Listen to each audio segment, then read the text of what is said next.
একদিন এক ব্যক্তি এক ছোট মেয়েকে একটি ক্যান্ডি দেয়, কিন্তু ক্যান্ডি হাতে নিয়েই মেয়েটি দেখে লোকটার মাথায় কালো ধোঁয়া। সে তক্ষুনি বলে উঠল, আপনি বেশি দিন বাঁচবেন না। চারপাশে সবাই অবাক, একজন 4 বছরের মেয়ে এমন কথা বলছে। কিন্তু মেয়েটি শান্ত গলায় বলল, আঙ্কেল, আমি 3000 বছরেরও বেশি সময় ধরে বেঁচে আছি, খুব শিগগিরই আপনি হঠাৎ মারা যাবেন। কিন্তু সবাই তার কথা হেসে উড়িয়ে দিল। কিন্তু মেয়েটি বলল, আপনি আমাকে ক্যান্ডি দিয়েছেন, তাই আমি আপনার প্রাণ বাঁচাবো। এই বলে সে একটি ছোট ঘণ্টি তার হাতে দেয় আর বলে, এটাই আপনাকে বাঁচাবে। এরপরই পুলিশ এসে মেয়েটিকে নিয়ে যায়, কিন্তু কেউই তার কথা বিশ্বাস করেনি। কিন্তু ঠিক তখনই লোকটার হঠাৎ হার্ট অ্যাটাক করে মাটিতে লুটিয়ে পড়ে। অ্যাম্বুলেন্স আসে, ডাক্তার পরীক্ষা করে বলে সে মারা গেছে। একজন শ্রমিক বিশ্বাস করতে না পেরে সে তাকে জোরে ঝাঁকাতে থাকে, আর ঠিক তখনই লোকটার হাতে থাকা ঘণ্টিটা বেজে ওঠে। পরের মুহূর্তেই লোকটা হঠাৎ জ্ঞান ফিরে পায়। সবাই আতঙ্কে স্তব্ধ। ভাঙা ঘণ্টিটার দিকে তাকিয়ে লোকটা বুঝে যায় মেয়েটির কথাগুলো সব সত্যি ছিল। এদিকে পুলিশ স্টেশনে মেয়েটির কোনো পরিচয় পাওয়া যায়নি। তখন মেয়েটি বলে, আমার এক ছোট ভাই আছে, নাম ইউ চাংশো। নামটা শুনেই পুলিশ খোঁজ নিয়ে মেয়েটিকে একটি বাড়ির সামনে নিয়ে যায়। ঠিক তখনই দেখা যায় এক কিশোরকে বাড়ি থেকে তাড়িয়ে দেওয়া হচ্ছে। মেয়েটি এক নজরেই চিনে ফেলে এই ছেলেটাই তার প্রিয় নাতি। কেউ ছেলেটাকে মারতে এলে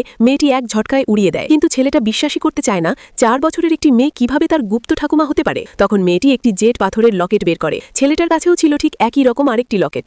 দুটি লকেট একসাথে মিলতেই ছেলেটা সব বিশ্বাস করে ফেলে। মেয়েটি বলে, আমাকে তোমার দাদার কাছে নিয়ে চলো। ছেলেটা কান্নায় বলে, দাদা প্রায় মারা গেছেন। মেয়েটি দৃঢ় গলায় উত্তর দেয়, আমি থাকলে এখনো আশা আছে। ঘরে ঢুকেই মেয়েটি বুঝে যায় এখানে ভয়ঙ্কর অভিশাপ ও অশুভ শক্তি রয়েছে। সে সঙ্গে সঙ্গে জাদু চালায় আর ছেলেটাকে বলে, ওই অভিশপ্ত প্রতীকটা ভেঙে ফেলো। ছেলেটা সব করে, কিন্তু ঠিক তখনই পরিবারের লোকজন চিৎকার শুরু করে, ও পাগল হয়ে গেছে, দাদাকে মারতে এসেছে, পুলিশ ডাকো। তখনই দাদু নড়ে ওঠে আর ডাক্তার ঘোষণা করে উনি মারা যেতে চলেছেন। ছেলে কাঁদছে আর বৌমা হাসছে, কারণ সব পরিকল্পনা তার। তখনই মেয়ের রুমে ঢোকে। লোকরা ছিটকে গিয়ে পড়ে, এমনকি বাবা হাঁটু গেড়ে বসে পড়ে। মেয়ে দাদুর কানে কানে বলে ওঠে, আমি তোমার মা। তখনই বাতাসে ঘণ্টি বেজে ওঠে। সবাই চিৎকার, বাবা মারা গেছে। কিন্তু এ কি, হঠাৎ মা বলে চিৎকার।